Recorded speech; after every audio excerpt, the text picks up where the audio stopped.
এখন আমি দাঁড়িয়ে আছি ল্যান্ড রোভারের দেশে। হ্যাঁ, ল্যান্ড রোভারের দেশ, অর্থাৎ দার্জিলিংয়ের মানিভাঞ্জন। মানিভাঞ্জন হলো দার্জিলিংয়ের ছোট্ট একটি জনপদ। ঠিক এখান থেকেই সান্দাকফু যাত্রা শুরু হবে।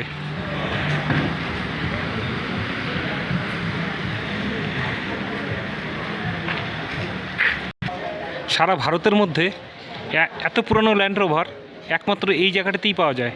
এর জন্য একে ল্যান্ড রোভারও বলা হয়। যেহেতু সান্দাকফু যাত্রা এখান থেকে শুরু হয়, এর জন্য একে গেটওয়ে অফ সান্দাকফু বলা হয়। আমার সামনে দেখা যাচ্ছে দুইটা ল্যান্ড রোভার।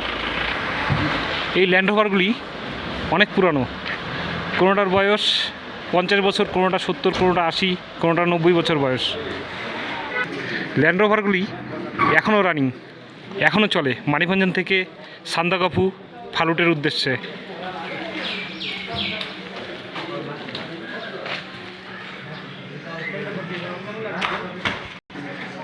সত্যি ভাবতেও অবাক লাগে যে এত পুরানো গাড়ি এখনও রাস্তায় চলছে, তাও পাহাড়ি রাস্তায়।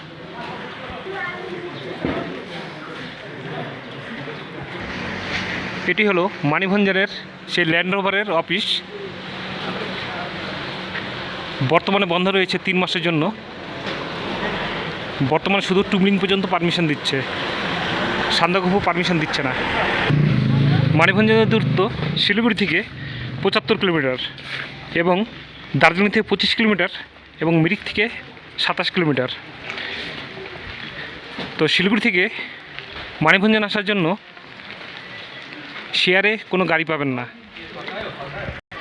হয় আপনাকে গাড়ি রিজার্ভ করে আসতে হবে, না হলে আপনাকে আসতে হবে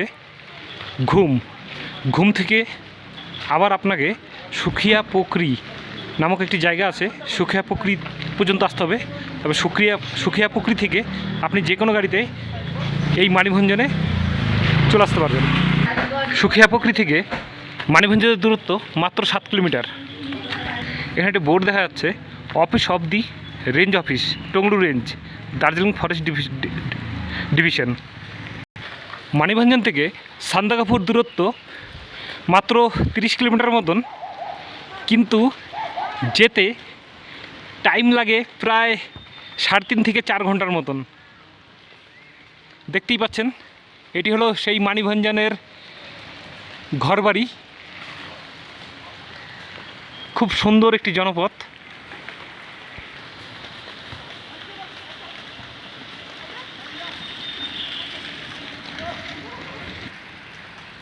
এখানে দেখা যাচ্ছে দুটো রাস্তা।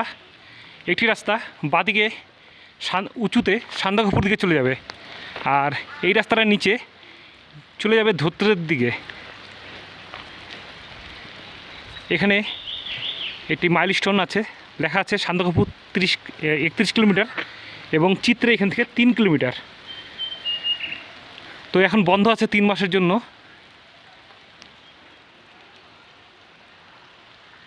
তো এই রাস্তাটা সোজা চলে যাবে উপরে সান্দাকফু, আর এই রাস্তাটা চলে যাবে সোজা রিম্বিক।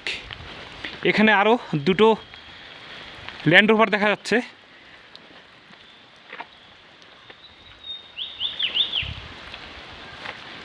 Land rover